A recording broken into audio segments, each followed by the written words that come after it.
Yuk, ketemu lagi bersama saya Condor Hunter. Ini mau sedikit cerita ya teman-teman, soal keluh kesah jualan kayak gini ya. Jadi kebetulan teman kita yang ada di mana ini, di Kalimantan Barat ya, Kabupaten Sekadau Hilir. Ini paket retur ya teman-teman. Isinya yaitu enak naga runting unit set tanpa popor ya. Jadi udah ada chamber, regul, laras, tabung.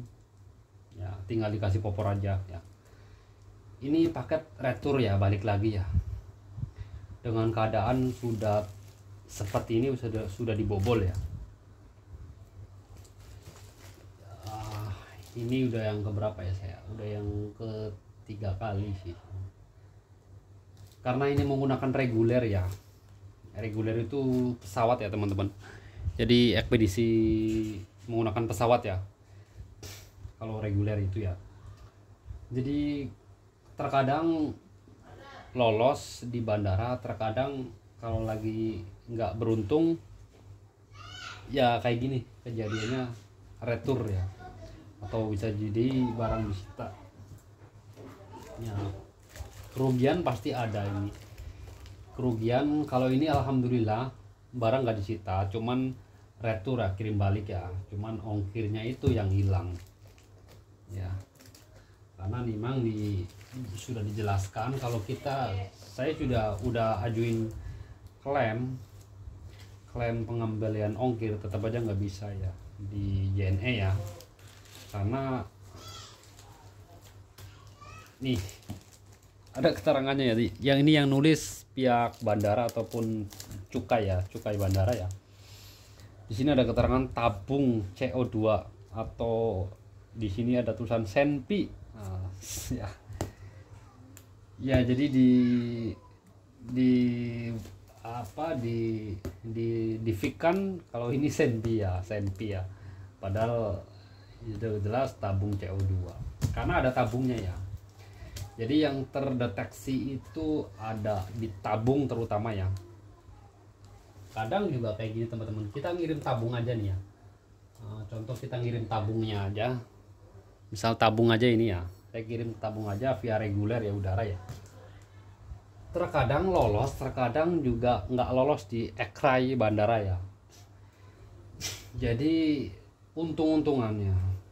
Meskipun tabung aja juga kadang sering nggak lolos ekrai bandara ya, karena di pesawat itu kan nggak boleh ada tabung yang sifatnya gas ya. Meskipun itu tabung kosong, nggak ada kandungan gas, nggak ada kandungan oksigen yang bisa menimbulkan panas ataupun ledakan ya, nggak ada di sini ya. Kecuali gas yang kayak gas yang buat api ya, itu bisa ledakan ya. Tapi tetap aja nggak bisa ya, karena bentuknya tabung ya.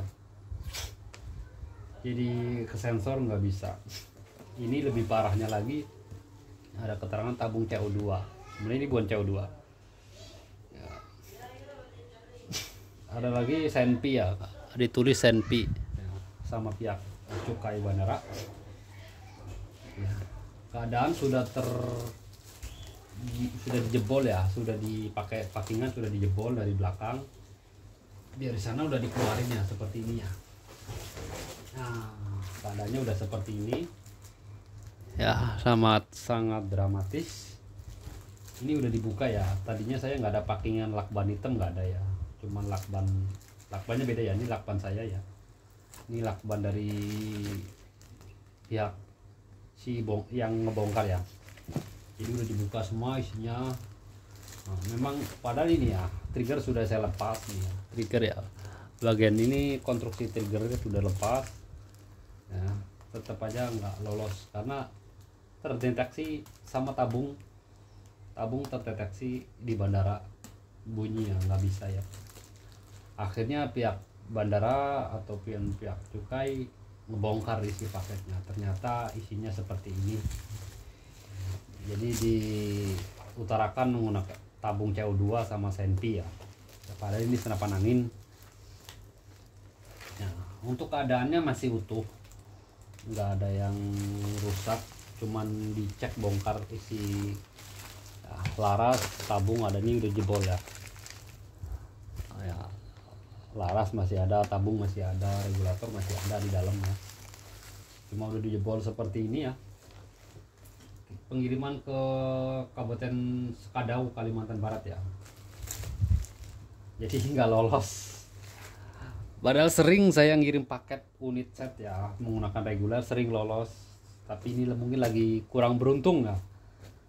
Lagi kurang beruntung ya.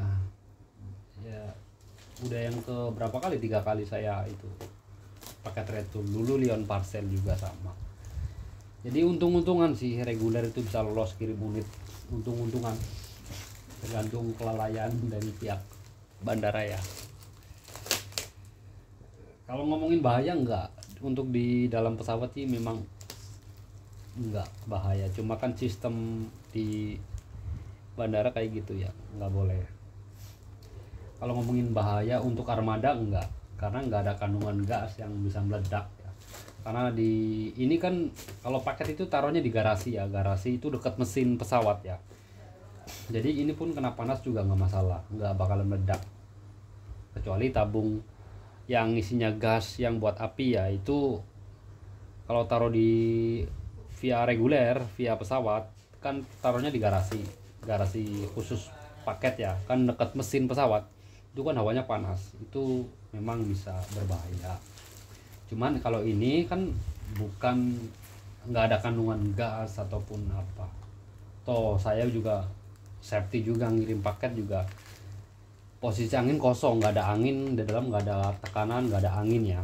Cuman ya sistem sudah mendeteksi kalau ada benda berbentuk tabung ya, jadi ya sensor bunyi, jadi harus dibuka, berbahaya atau enggak.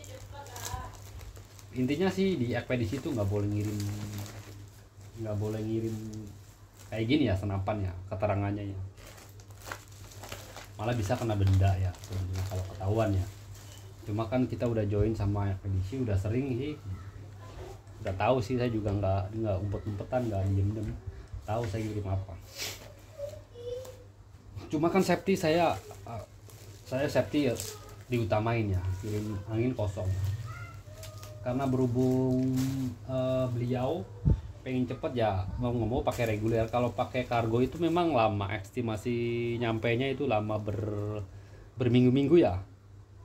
Ini ke Kalimantan, sebenarnya Kalimantan sih cepet ya kalau kargo ya, karena aktivitas Jakarta Kalimantan itu aktif ya, apa jalur lautnya aktif, sebenarnya cepet ya. Jadi mau nggak mau ini saya nanti kirim ulang menggunakan kargo ya, biar aman.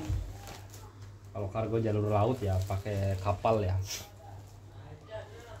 Ya cuman rugi di ongkir ya, ongkir kita belum balik ya. Tadi kemarin saya udah minta ke agen JNE terdekat waktu saya ngirim,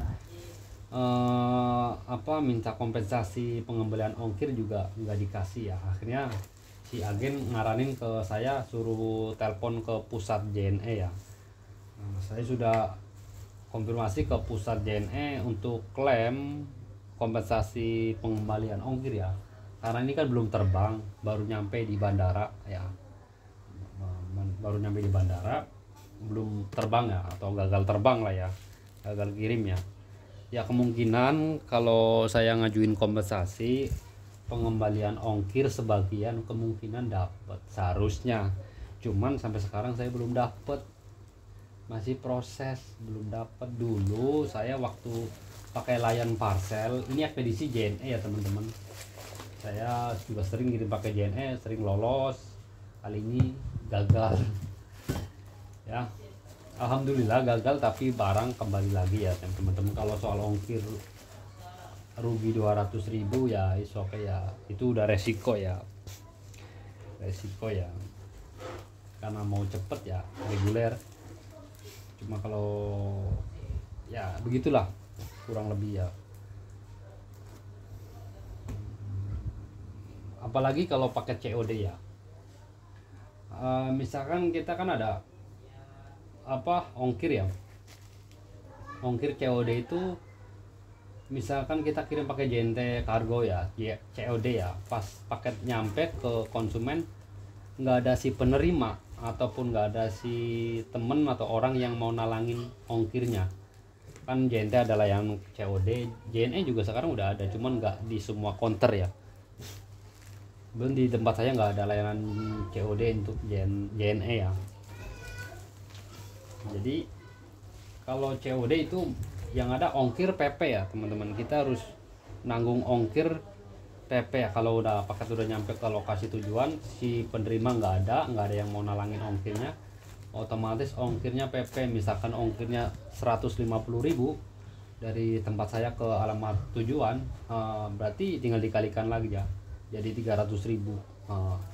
Nanti paket balik lagi ke alamat saya konfirmasi dari pihak agen ekspedisi. Kalau paket retur ya, untuk pengambilan paket ya harus nebus ongkir PP, yaitu yang tadinya ongkir satu kali jalan 150, kita harus nebus ongkir 300.000 ya, karena PP ya. Ya jadi resikonya kayak gitu kalau COD juga ya. Meskipun udah nyampe tujuan, ini paket udah nyampe tujuan tapi nggak ada penerimanya, nanti statusnya retur, kita harus bayar ongkir PP ya teman-teman. Ya keluh kesahnya kayak gitu ya, ngirim-ngirim kayak gini. Jadi via kargo aja. Cuman kalau di ekspedisi kargo JNT itu saya nggak bisa ngecek ongkir ya. Ongkirnya berapa sih JNT kargo ke lokasi tujuan? Kalau kargo susah ngeceknya ya. Kalau reguler gampang ngeceknya di aplikasi ya. Kalau kargo harus ngecek ke website ya. Itu pun ribet ngeceknya ya. Jadi makanya saya sering kalau kargo ya JNT ya bayar di tempat aja. Ya mungkin sedikit cerita ya teman-teman ya, ini hanyalah cerita singkat aja ya. Ya begini, alhamdulillah unit masih bisa kembali dengan keadaan utuh, nggak ada yang rusak ya. Nanti kita packing ulang lagi, lalu saya kirim ulang lagi menggunakan kargo ya atau jalur laut ya. Udah jelas ya keterangan Senpi ya, padahal bukan, tapi nggak apa-apa, menyimpulkan itu lebih cepat kayak gini. Oke, terima kasih telah mempercayai saya sebagai penjual. Assalamualaikum warahmatullahi wabarakatuh.